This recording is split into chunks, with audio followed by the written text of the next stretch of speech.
The massive amphitheater of the Galactic Wilderness Academy buzzed with alien voices. 50 new cadets sat in rows that curved upward like the inside of a great bowl. Some had scales that shimmered under the artificial lights. Others had fur that changed colors with their moods. A few didn't even have solid bodies, but floated as clouds of organized particles. Among them sat Maya-chan, looking impossibly small and fragile. She wore the standard Academy jumpsuit, but on her human frame it seemed to hang loose. Her brown hair was tied back in a simple ponytail. Her skin bore the tan of someone who spent time under a sun, and if anyone looked closely, they would see thin white scars on her forearms. She sat quietly, her dark eyes watching everything with calm attention. At the front of the amphitheater stood Instructor Krelvax. He was Zenthri, which meant he stood nearly 3 meters tall, with 4 powerful arms. His skin was a deep purple, marked with silver patterns that showed his rank and experience. 2 centuries of teaching gave his voice a tone that expected obedience without question. "You are here because your species believes you have potential," Krelvax announced. His voice carried easily through the space. "But potential means nothing in the wild places of our galaxy. Half of you will fail the first semester. Perhaps 3 or 4 will earn full certification by year's end." The students shifted nervously, all except Maya, who continued to watch with that same steady calm. "We will begin with introductions," Krelvax continued. "State your name, your world, and your relevant experience." One by one, the students stood. First came Thax, a Kragath who looked like someone had given armor plating and teeth to a boulder. His voice rumbled like an avalanche. "Thax of Krager Prime. I have hunted the stone serpents of the deep mountains since I was a youngling. 17 successful hunts." Impressed murmurs rippled through the group. Stone serpents were known throughout the galaxy as incredibly dangerous. A graceful being with pale blue skin and large luminous eyes stood next. "I am Sarah of Lyria. My people are empaths. I have calmed the storm herds of our plains for 5 seasons." Her voice was soft but clear, like wind chimes. More students followed. Each one brought tales of danger and achievement from worlds that sounded impossibly hostile. One came from a planet with acid rain, another from a frozen world where the native predators hunted through solid ice. Finally, Krelvax's eyes fell on Maya. "And you, human?" Maya stood. She looked even smaller when standing alone. "Maya-chan from Earth. I've worked with animals since I was 6 years old. My family runs a rehabilitation center for injured wildlife." She paused, then added in the same casual tone someone might use to discuss the weather, "I've handled every apex predator on my world. Successfully." For a moment, there was silence. Then someone snickered. The snicker became a chuckle. The chuckle spread until half the amphitheater was laughing. Thax's rumbling voice cut through the noise. "Every apex predator? On an entire world? You are either a liar or a fool, human."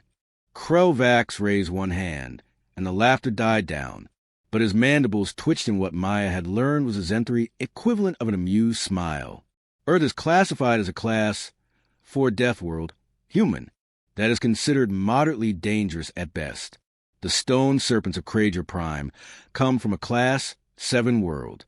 The storm herds of Lyria from class 6. He gestured broadly.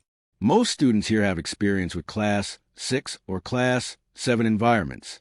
Your boast is ambitious for someone from such a mild world." Maya didn't argue. She simply nodded and sat down. But Sarah, sitting 2 rows behind her, felt something through her empathic senses. The human girl wasn't boasting. She wasn't lying. She simply stated what she believed to be fact.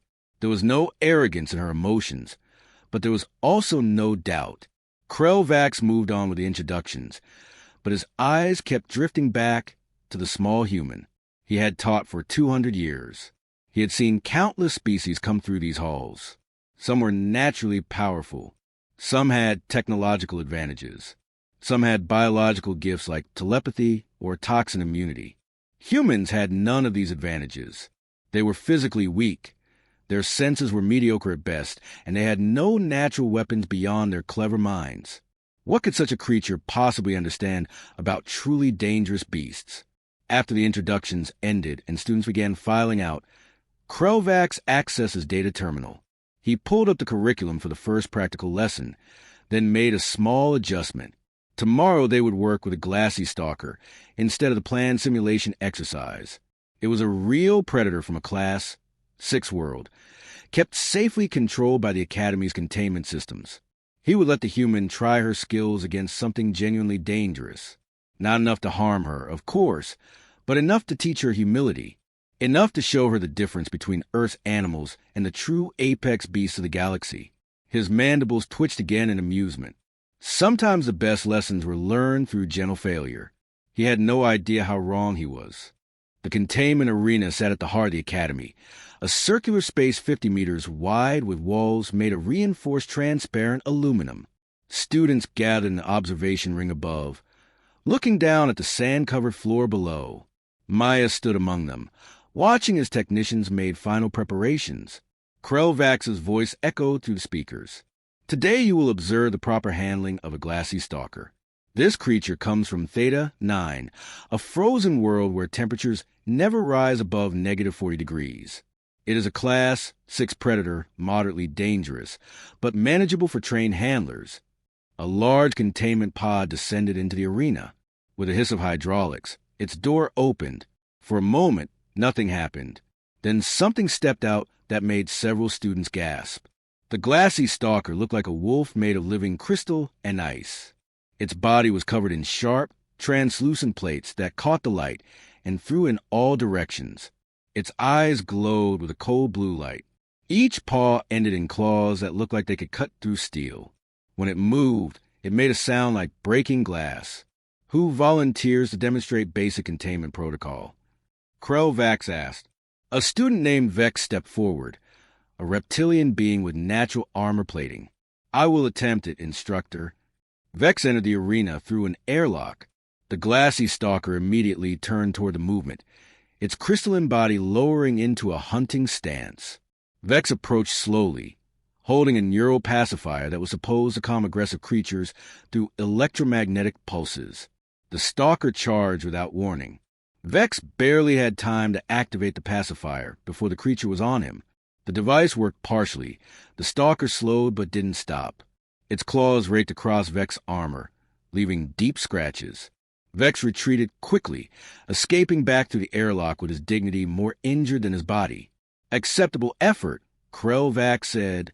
The creature's crystalline structure makes it partially resistant to electronic calming methods. Who else will try? 2 more students attempted different approaches. One used pheromone sprays that worked on organic creatures, but had no effect on the stalker's partially crystalline biology. Another tried telepathic contact, but found the creature's mind too alien and cold to establish connection. Then Thax volunteered. The massive Kragath entered the arena like a walking mountain. He had no equipment, only his natural strength and armor. When the stalker charged, Thax met it head-on. The collision sounded like a rock slide. Thax managed to corner the creature and pin it briefly against the wall, but the stalker's crystalline claws found gaps in his natural plating. Thax was forced to release it before serious injury occurred. The stalker retreated to the center of the arena, agitated now, moving in tight circles. Its claws scraped the sand with that unsettling glass-breaking sound. Interesting, Krelvax observed. The creature is now in a heightened defensive state. This makes the next attempt considerably more dangerous. His eyes scanned the students and stopped on Maya. Human, you claim to have handled apex predators. Would you like to demonstrate your Earth techniques? Several students laughed nervously. Sarah looked worried. Even Thax, still nursing his scratches, rumbled, Instructor, perhaps this is unwise. The human has no natural defenses. She is welcome to decline, Krelvax said, but his tone suggested he expected exactly that. Maya stood and walked toward the airlock. May I enter without equipment? Krelvax's mandibles clicked in surprise. The safety protocols require at least a basic shield generator. The equipment will make the creature more nervous, Maya said simply. May I try without it first? You can pull me out if there's danger. Against his better judgment, Krelvax agreed. His hand hovered over the emergency extraction controls. As Maya entered the arena, the glassy stalker immediately fixated on her. It lowered its body, every crystalline plate bristling. A low sound like grinding ice came from its throat. The creature was clearly ready to attack this new threat. Maya did something that made every observer lean forward in confusion. She sat down. She simply lowered herself to the sand and sat cross-legged, her hands resting gently on her knees. She didn't look directly at the stalker, but kept it in her peripheral vision. She didn't make any aggressive movements. She barely seemed to breathe.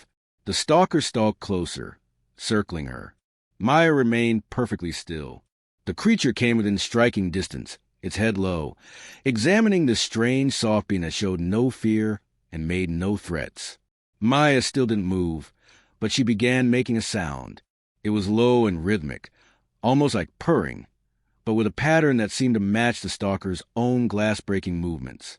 She was mimicking its sound, but gentler, calmer. The stalker stopped circling. Its crystalline plates began to settle flat against its body. The cold blue glow of its eyes dimmed slightly. Very slowly, Maya extended one hand, palm down, fingers relaxed. She held it there, offering but not forcing. The stalker stretched its neck forward and sniffed her hand.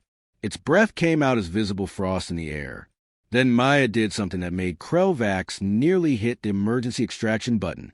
She looked away from the creature completely, turning her head to show her neck, the most vulnerable position possible. It was a gesture of absolute trust. The glassy stalker's body relaxed fully. It moved closer and pressed its crystalline head against Maya's shoulder, the way a wolf might greet a pack member. Maya slowly raised her other hand and gently touched the creature's neck, finding the one spot where the crystal plates were smooth rather than sharp. The observation ring was completely silent. Maya stood slowly, and the stalker moved with her, staying close. She walked in a small circle, and the creature followed like an obedient dog. She made a gentle gesture with her hand, and it sat. Krelvax stared at his monitors in disbelief. The stalker's stress indicators had dropped to baseline. Its aggression markers were gone.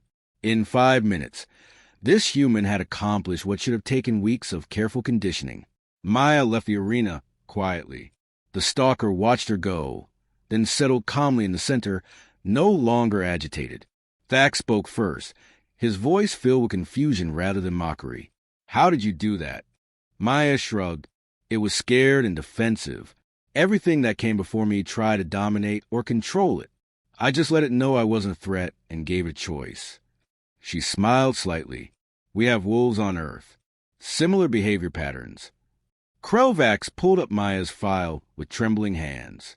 He began reading about Earth with new eyes, searching for what he had missed about the supposedly mild class for world. What he found would keep him awake for days. 3 weeks passed, and the academy was no longer the same place it had been. Krelvax stood in his private office, surrounded by holographic displays showing information about Earth. What he read disturbed him in ways he couldn't quite explain. Earth wasn't exceptional because it was particularly deadly. It was exceptional because of something else entirely.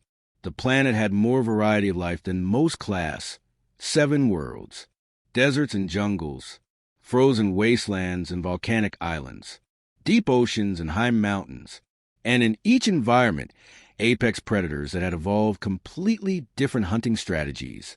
Ambush predators, pack hunters, persistence hunters, venomous creatures, constrictor creatures, creatures that hunted by sound, by smell, by heat, by electricity. And humans had survived all of it, not by being stronger or faster, but by watching and learning and adapting. Krelvax had tested Maya 5 more times since the glassy stalker. Each time, he chose something more dangerous. Each time she succeeded. The Scarix serpent from a class 7 desert world had venom that could paralyze a Kragath. Maya had recognized that its aggressive strikes were defensive warnings, not true attacks. She had given it space, moved in patterns that didn't trigger its hunting instincts, and within an hour had it calm enough to handle safely. "We have rattlesnakes on Earth," she had explained. Similar warning behavior. The Magmoth, a territorial pack creature from a Class 8 volcanic world, had injured 4 previous handlers. These were massive beasts covered in heat-resistant scales with tempers like erupting volcanoes. Maya had entered a containment area with 3 of them and immediately identified the pack hierarchy. She had approached the alpha female with submissive gestures, earning acceptance before attempting anything with the others. Earth has wolves, elephants, lions, she had said. Pack dynamics are universal. But it was the mind dreamer that had truly shocked everyone. The creature came from a Class 9 world where telepathic abilities were common. It was a predator that hunted by invading minds, finding fears and using them as weapons. It had driven 2 telepathic species into catatonic states during previous handling attempts. When Maya entered its containment area, everyone expected disaster. The mind dreamer had touched her mind immediately, and they all saw her stumble. Her face went pale. Sweat appeared on her forehead. But then she did something impossible. She sat down and began breathing in a specific pattern, slow and deep and controlled. Her heartbeat, visible on the medical monitors, actually slowed down instead of speeding up. Meditation, she had explained later, her voice shaky from the experience. My grandmother taught me. She was a Buddhist monk before she became a wildlife handler. You learn to observe your thoughts without being controlled by them. The mind dreamer could touch my fears, but I didn't react to them. I just watched them like clouds passing. The creature, confused by prey that acknowledged fear but didn't flee from it, had eventually lost interest and calmed. Now, Krovax watched through his office window as Maya worked with a group of students in the training yard. She was teaching them Earth techniques. Thax was learning to read body language instead of relying on strength. Sarah was combining her empathic abilities with Maya's observational methods. A dozen other species were discovering that their natural advantages work better when combined with understanding rather than dominance. The door chimed. Krovax turned to see Administrator Yothral enter. The administrator was an ancient being, her species so old that they had witnessed the rise and fall of civilizations. I hear you've been researching the human homeworld quite extensively, Yothral said, her voice like wind through crystals. I was wrong about Earth, Krovax admitted. We all were. We classified it as Class 4 because we measure lethality, but we should have measured diversity. Earth has more types of predators than worlds 3 classes higher, and the humans survived all of them, Yothral finished. Not by being the strongest, but by being the most adaptable. Krovax gestured to his displays. Humans have domesticated hundreds of species. They have lived alongside apex predators for millions of years. They evolved without natural weapons, so they had to understand behavior instead. They became persistent hunters who could track prey for days, reading signs others would miss. Every human carries millions of years of pattern recognition in their genes. Yothral moved to the window, watching Maya guide a nervous student through approaching a contained predator. She makes it look simple. That's what concerns me, Krovax said. He pulled up a new display, this one showing a message marked as highest priority. I received authorization this morning to attempt something unprecedented. There's a Void Reaper being transferred here from the Obsidian Containment Facility. Yothral turned sharply. A Class 10 predator? Krovax. Those creatures have killed every handler who has attempted to work with them. 12 deaths across 7 species. I know. Krovax's forehands clenched in agitation. But if the human can truly read any predator, if Earth truly taught her species to understand apex behavior at a fundamental level, then perhaps... You're going to ask her to try, Yothral said quietly. I'm going to ask her to refuse, Krovax corrected. The safety protocols cannot fully contain a Void Reaper. If she fails, she dies. But I need to know if there are limits to this human ability. I need to know if I'm witnessing genuine universal understanding or if we've simply been lucky. Through the window, they watched Maya laugh at something Thax said. She looked so small and fragile next to the armored giant, so impossibly vulnerable. When does the Void Reaper arrive? Yothral asked. Tomorrow. The administrator was silent for a long moment. This could change everything we know about creature handling, about humanity's place in the galaxy. I know, Krovax said. That's exactly what frightens me. Below in the training yard, Maya continued teaching, unaware that the greatest test of her life was arriving on a secure transport ship, locked in containment fields that barely held it, a creature from the most dangerous world in known space, a creature that had never been tamed, never been calmed, never been understood, a creature that existed partially in another dimension, making it almost impossible to predict or control. Tomorrow would prove whether Maya's confidence was justified, or whether Earth's lessons had limits after all. The containment arena had been cleared of all students except those watching from behind triple-reinforced observation shields. Medical teams stood ready. Armed security forces lined the upper levels with weapons that could theoretically stop a Void Reaper, though no one had ever confirmed this. Maya stood in the preparation room, looking at the display screen showing the creature in its transport container. The Void Reaper was difficult to look at directly. It seemed to flicker in and out of existence, its form constantly shifting. One moment it appeared solid, the next it was smoke and shadow. Multiple eyes opened and closed across its body without pattern. Parts of it simply vanished into nothing, then reappeared somewhere else. Krelvax entered the room, his forearms held stiffly at his sides. Maya-chun, I need you to refuse this test. Maya turned from the screen. Why offer it if you wanted to refuse? Because I needed to know if you would recognize your limits, Krelvax said. His voice carried a weight of concern she hadn't heard before. This creature has killed 12 trained handlers. It exists partially outside our dimension. Our safety protocols can slow it, but they cannot stop it completely. If you enter that arena and fail, you will die. Maya looked back at the screen. The Void Reaper paced inside his containment field, and even to the reinforced barriers, there was something deeply wrong about the way it moved. It didn't obey normal physics. Parts of it passed through solid walls.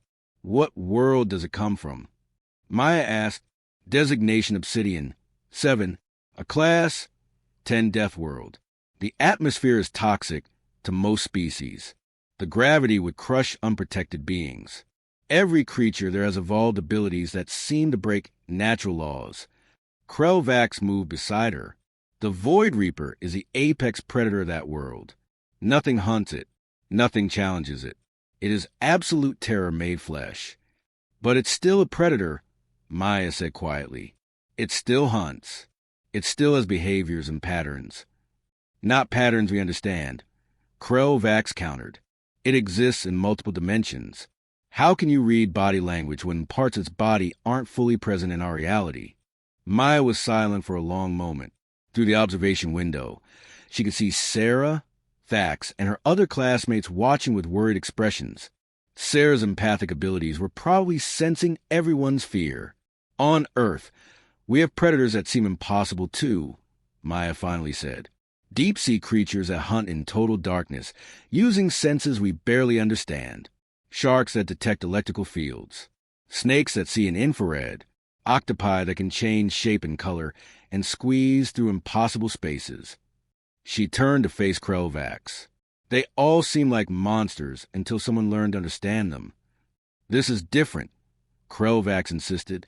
Maybe, Maya admitted. But every apex beast can be understood, Instructor. That's what apex means. It's perfectly adapted to its environment. Perfect adaptation creates patterns, even if we don't recognize them at first. She could see the conflict in Krelvax's expression. He wanted her to refuse, to prove she had wisdom along with skill. But he also wanted to know if she was right, if humans truly had learned something the rest of the galaxy had missed. I'm scared, Maya said, and this admission seemed to surprise him. I'm terrified, actually. But fear is information, not a stop sign. Let me try. Krelvax's mandibles clicked in resignation. I will be watching every second. At the first sign of true danger, I'm extracting you whether you agree or not. Deal, Maya said. The walk to the arena entrance felt longer than it was. Maya could feel her heart pounding. Her hands were sweating. This wasn't like the other times. Those creatures had been dangerous, but she had seen patterns she recognized. The Void Reaper was something else entirely. The airlock opened, and she stepped into the arena. The temperature immediately dropped. Not naturally cold like the glassy stalker's environment, but a wrongness in the air itself, as the heat simply stopped existing near the Void Reaper. The creature turned toward her, or at least parts of it did. Some sections of its body focused on her, while others seemed to look elsewhere, perhaps into other dimensions. Its multiple eyes blinked in sequences that hurt to watch. When it moved, reality seemed to ripple around it. Maya forced herself to breathe slowly. In through the nose for 4 counts. Hold for 4. Out through the mouth for 4. The meditation breathing her grandmother taught her, not to eliminate fear, but to function despite it. The Void Reaper circled her, and Maya realized it was testing her just like every other predator had. It moved in ways designed to trigger prey responses. It flickered in and out of visibility to create confusion. Parts of it reached out from impossible angles. But beneath the alien nature of it, Maya started to see something familiar. The circling pattern was like a big cat. The flickering was like a cuttlefish's camouflage. The reaching from odd angles was like an octopus exploring. This creature was an ambush predator, testing for weaknesses before committing to attack. Maya slowly sat down, just as she had with the glassy stalker. She made herself vulnerable, but not afraid.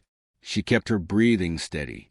She didn't track the creature's movements with her eyes, which would mark her as either predator or frightened prey. The Void Reaper moved closer. Reality bent around it. One of its limbs, partially in another dimension, reached toward her face. Maya felt cold that went beyond temperature, a sensation of rawness that made every instinct scream to run. She didn't run. Instead, very slowly, she raised her hand toward the creature. Palm open, fingers relaxed, not reaching to grab or control, but offering connection, offering a choice. The Void Reaper's limb touched her hand, and Maya gasped. It felt like ice and static electricity, and falling all at once. Her vision swam with images that didn't make sense, places that existed in geometries her mind couldn't process. But through it all, she felt something else. The creature was curious. It was testing her, yes, but it was also confused. Nothing had ever not run from it before. Nothing had ever offered trust. Maya made a decision that would either save her life or end it. She closed her eyes completely, turning her head to expose her throat. The ultimate gesture of trust, the same one that had worked with the glassy stalker. In the observation room, Krelvax's hand hovered over the emergency extraction button. Sarah was crying, her empathic senses overwhelmed. Thax stood frozen, unable to look away. The Void Reaper moved closer, its form flickering more rapidly. Multiple eyes fixed on Maya's exposed throat. One strike, and she would be gone. Then something impossible happened. The creature's form stabilized slightly. It became more present in their dimension than it had been since arriving at the academy. It lowered what might have been its head and gently touched Maya's shoulder, the same gesture the glassy stalker had made weeks before. Maya opened her eyes and found herself looking into eyes that existed partially in other realities. But in them, she saw recognition, not taming, not submission, but acknowledgement. 2 apex beings recognize each other, one born from evolution, one from consciousness. Very carefully, Maya stood. The Void Reaper moved with her, maintaining contact with her shoulder. She walked slowly toward the exit, and the creature followed until she reached the airlock. Then it stopped and watched her leave. In the observation room, no one spoke for a full minute. They had just witnessed something that shouldn't have been possible. A class, 10 apex predator, undefeated across 12 attempts, had chosen not to kill, had chosen to trust. Krelvax stared at his instruments, showing the Void Reaper's stress levels at baseline. Its aggression markers gone. His hand shook slightly as he finally understood the full implications of what Maya represented. Then the long-range sensors began to sound an alarm. An unknown fleet was approaching Academy space, and their initial communications broadcast a challenge that made everyone's blood run cold. They were coming to test their war beasts against the Academy's best handlers, and they had never lost. The Kaarthok Dominion fleet hung in space like a dark promise. Their ships were built for war, covered in armor and weapons that had conquered 17 worlds. But their true weapons weren't the ships. They were what the ships carried. In the Academy's command center, Administrator Yothral stood before a holographic display, showing the Dominion's leader. He was Kaarthok, a species that looked like they were carved from black stone with eyes that glowed red like burning coals.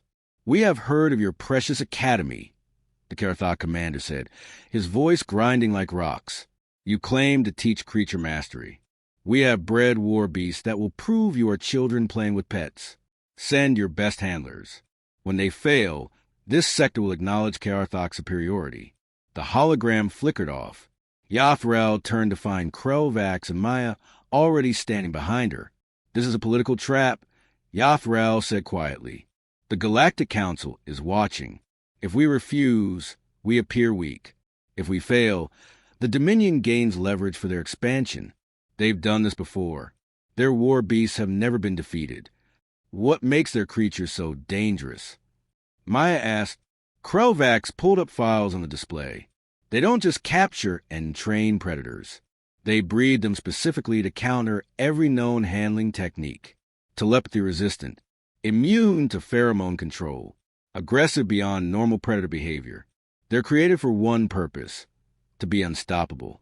Maya studied the images of previous Karathok demonstrations. The war beasts had torn through trained handlers like they were nothing, but something about the recordings bothered her. "They look angry," she said. "Not hunting aggressive, just angry. Does it matter?" Krelvax asked. "It might," Maya said. "Anger is pain wearing a mask." The challenge was set for the following day. The Kaarthok brought 3 war beasts. 3 chances for the Academy to prove itself. The Galactic Council sent observers. News feeds from dozens of worlds would broadcast the event. Everything hung on what happened in that arena. Maya insisted on building a team. "Earth's real lesson isn't that I'm special," she told Krelvax.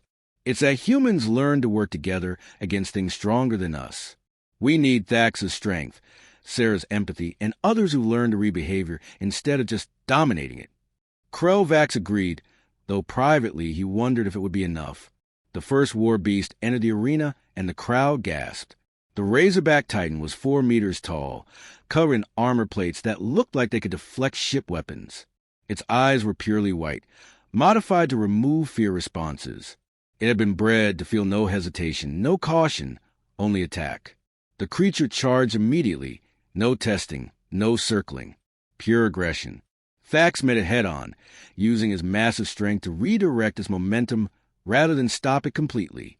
The collision shook the arena floor. While the Titan focused on Thax, Maya circled, watching. "It's overheating," Maya called out. She had noticed the Titan's breathing becoming labored. All that armor and muscle generates heat, but they didn't give it enough cooling systems. "Thax, keep it moving." Thax understood immediately. He didn't try to pin the creature, but kept it charging, redirecting, charging again. Within minutes, the Titan's movement slowed. Its aggression remained, but its body was failing. It finally collapsed, not defeated by force, but by its own biology. The Kaarthok commander's expression darkened. "Luck," he said. "The next creature will prove us." The second war beast wasn't a single creature at all. The swarm mind was thousands of small creatures moving as one, their individual brains linked into a collective consciousness. Previous handlers had been overwhelmed, unable to defend against attacks from every direction at once. The swarm poured into the arena like a living wave. Sarah stepped forward, her empathic abilities reaching out. But the swarm mind was too strong, too unified. She stumbled back, overwhelmed. Maya moved beside her. "Don't try to control them all," she said quickly. "Earth has swarms too. Army ants, locust clouds, schools of fish. They follow simple rules. Find the rules, disrupt the pattern." Together, Maya and Sarah identified the synchronization pattern that held the swarm together. It was based on pheromone signals between individuals. Sarah used her empathy to locate the strongest emitters, the nodes that kept the swarm coordinated. Maya used her knowledge of swarm behavior to predict how they would react to disruption. They didn't try to stop the whole swarm. They confused just enough individuals to break the collective pattern. Once the coordination failed, the swarm became just thousands of confused individual creatures that scattered in all directions. The Kaarthok commander stood now, his red eyes blazing. Impossible. Release the Apex Chimera. Even Administrator Yathrel looked worried when the final container arrived. The Apex Chimera was a Dominion's ultimate creation. They had taken parts from different apex predators across multiple worlds and combined them into a single creature. It had the armor of one species, the venom of another, the speed of a third. It was everything dangerous merged into one nightmare. When it entered the arena, even Maya felt her confidence waver. The creature was wrong on every level. Its movements were jerky and unpredictable. It made sound that mixed roars and hisses and screams. It attacked shadows and empty air, then suddenly focused with terrible precision. "It's suffering," Sarah whispered, her empathic senses overwhelmed with pain signals from the creature. Maya watched the chimera thrash and attack randomly. Then she understood. "It's not one mind," she said. "They force multiple predator instincts into one body. It's fighting itself as much as anything else. Every part wants something different." The chimera charged them, impossibly fast. Thax barely managed to push Maya aside. The creature's claws left deep gouges in the arena floor where she had stood. "We can't fight it," Maya said. "It's too confused, too damaged. But maybe we can help it." "Help a war beast?" Krelvax's voice came through the communicator in disbelief. "It didn't choose to be this way," Maya said. She began moving in a specific pattern, drawing the chimera's attention. She was careful not to trigger any single predator instinct too strongly. She moved like prey, but not fleeing prey. She showed vulnerability, but not weakness. The chimera followed, confused. Its multiple instincts couldn't agree on how to respond to Maya's contradictory signals. Maya began to make sounds, cycling through different types. A low rumble like a big cat's purr. A high whistle like a bird's call. A soft chirp like smaller mammals make to their young. She was speaking to each merged instinct separately, calming them one at a time. Slowly, impossibly, the chimera's movements became less frantic. Its multiple eyes stopped focusing in different directions and began to coordinate.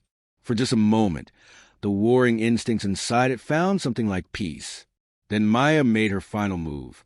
She showed the creature something the Karathoc had never offered it: mercy. She identified the neural implant at the base of its skull, the device that forced the different predator minds to stay merged. With Sarah's empathic guidance and Thax's steady hands, they carefully deactivated it. The chimera's body shuddered, freed from its force unity. The creature finally stopped fighting itself. It looked at Maya with eyes that held something like gratitude, then turned toward the Karathoc observation platform. The freed predator instincts knew who had caused its pain. The Karathoc commander ordered his guards to stun the creature, ending the demonstration before things could turn worse. His expression was twisted with rage and confusion. "You didn't defeat it," he said. "You freed it. That's not mastery." "No," Maya agreed. "It's not. Real mastery isn't about control or domination. It's about understanding. Your war beasts are powerful, but they're in pain. Creatures in pain are unpredictable. You created weapons, but you've also created suffering." She gestured to her team. "We learned to survive on Earth by understanding that every creature, even apex predators, has needs and fears and reasons for what they do. That's what makes us different." Administrator Yothral stepped forward. "The Galactic Council will review this demonstration.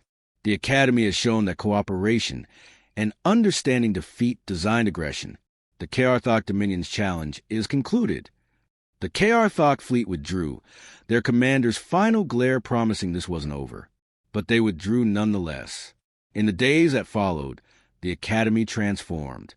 Maya was offered an instructor position, but she politely declined. "I need to go home," she told Krelvax. "Earth has creatures that need help, and now I understand them better after seeing the galaxy's predators." Krelvax's mandibles clicked in what might have been a smile. "I learned more from you than I taught in 2 centuries. Your species didn't just survive apex predators. You learned to see the universe through their eyes. That's not weakness. That's wisdom we forgot." A week later, Maya received a message. It was from Sarah, first alien student requesting placement at Earth Wildlife Academy. "Hope you have room for a Lyrian." Maya smiled as she walked through the gates of her family's rehabilitation center. In the distance, she could hear the calls of Earth's creatures, Each one a lesson in survival, adaptation, and understanding.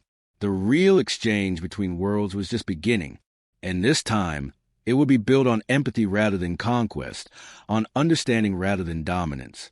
Earth's greatest weapon had always been its diversity. Now the galaxy would learn that lesson too.